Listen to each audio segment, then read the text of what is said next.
All right, folks, the Department of Justice, they have launched an initiative that they believe, or they hope will improve jail conditions, is to assist jail administrators in improving safety and standards. It's called the Jails and Justice Support Center. The mission is to help jails create and sustain safe, humane, and effective environments. The program will provide training, technical assistance, and referrals to other federal programs. The DOJ partnered with law enforcement experts to determine what sheriffs and jail administrators need. Now, the DOJ can investigate individual jails when they find patterns and practices that violate constitutional rights. The Jails and Justice Support Center aims to proactively help jail administrators deal with issues on the front end rather than investigating them on the back end, such as this. A fourth former California correctional officer who pled guilty to 6 counts of sexually abusing women inmates and 1 count of making false statements to the U.S. Department of Justice, sentenced to 8 years in prison. Andrew Jones confessed to sexually abusing prisoners between July 2020 and June of 2021 in multiple places in the Federal Correctional Institution in Dublin. Jones is one of 8 FCI Dublin employees who have been charged with federal crimes involving sexual misconduct in the past 3 years. We've talked about this a lot, Suzette, how the DOJ has been extremely aggressive, far more so than the Trump administration. And really even, and we said it before, the Civil Rights Division has been, frankly, the most aggressive since Robert Kennedy was Attorney General. And holding these jails and prisons to a higher standard is necessary because for so many years, decades, abuse has been allowed, and because they're inmates, people go, yeah, whatever, I don't care. Yeah, we need checks and balances of our prison system. I think a lot of us, when we hear of prison reform, we have thought foremostly about sentencing, about what happens when it comes to the charging of folks, especially of folks of color, Black folks. What are prosecutors now looking at as far as sentence guidelines, et cetera? But we also now must address prison safety. We've heard these harrowing stories coming out, even of Fulton County, people dying of bed bugs and other things that are inhumane and should not be allowed in our prison system. So I want to say kudos to the Department of Justice for trying to give, especially smaller prison systems, larger prison systems, people who don't have necessarily the expertise of how to make sure the safety of each and every inmate is guarded no matter what they're charged with. It's not an addition to their sentence for them to be treated inhumanely. I know here in South Florida, we've had several cases where people were put in hot, scalding showers, burned alive, all these kind of crazy behaviors, as the one that you just talked about out of California in Dublin. This man is basically a serial rapist, if you look at what he's been charged with, and he was a corrections officer.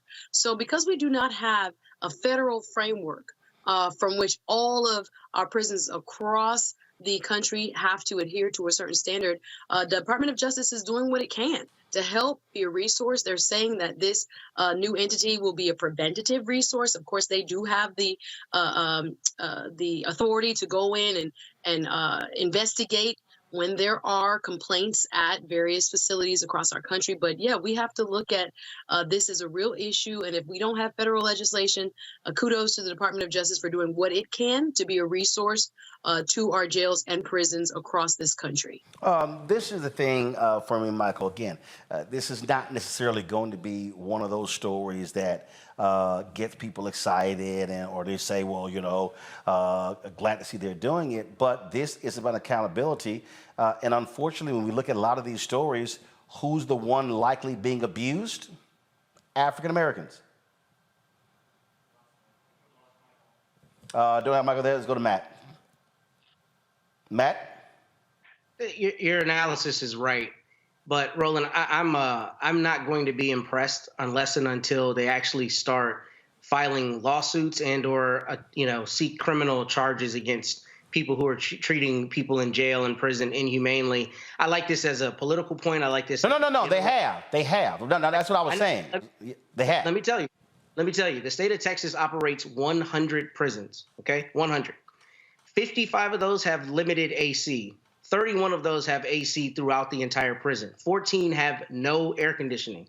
I just got hired by a family where a 32-year-old woman died in a Texas prison because her cell got over 120 degrees.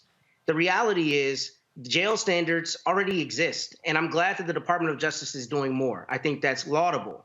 But they already have a Texas Commission on Jail Standards, and people routinely die in jails and in prisons, and no one is held accountable. And I'm hoping that more so than just lip service, the Department of Justice ramps it up even further, because this is one of the grossest human rights issues, not only in our society, but in the world. When people go to prison, we stop treating them like humans. And until there is really, truly accountability, I won't be impressed by even a little step up, because this is something that happens every day. People die every day. This year in the state of Texas alone, something like 13 people died in prison in the Texas Department of Criminal Justice, and they knew that those jail cells were not air conditioned. And in many of those instances, guards refused to give them water and other things that they needed to just literally be safe. So I'm hoping that this is the start of a trend where they start taking it more seriously. But this is a human rights issue that goes unaddressed all the time. And here's the question then. Well, here's the question, and that is, are federal lawsuits being filed there in Texas? I mean, I go back to if you go to my iPad here. This is the famous case, and again, I mean, the reason I can say this man's name, because I swear I heard it on the news dang near my entire life. Federal Judge William Wayne Justice, when he oversaw the Texas prison system, because it was David Ruiz who wrote a handwritten civil rights complaint against the Texas Department of Corrections that led to the federal takeover of the Texas prison system. Yeah. Is that happening? That is the exception to the rule. The actual rule is most generally applied where I file a lawsuit and the county or the state files a 12B6 motion to try to pour me out, saying I didn't file my claim correctly, and the vast majority of those cases get thrown out. It is climbing Mount Everest to vindicate your civil rights, especially in the Fifth Circuit.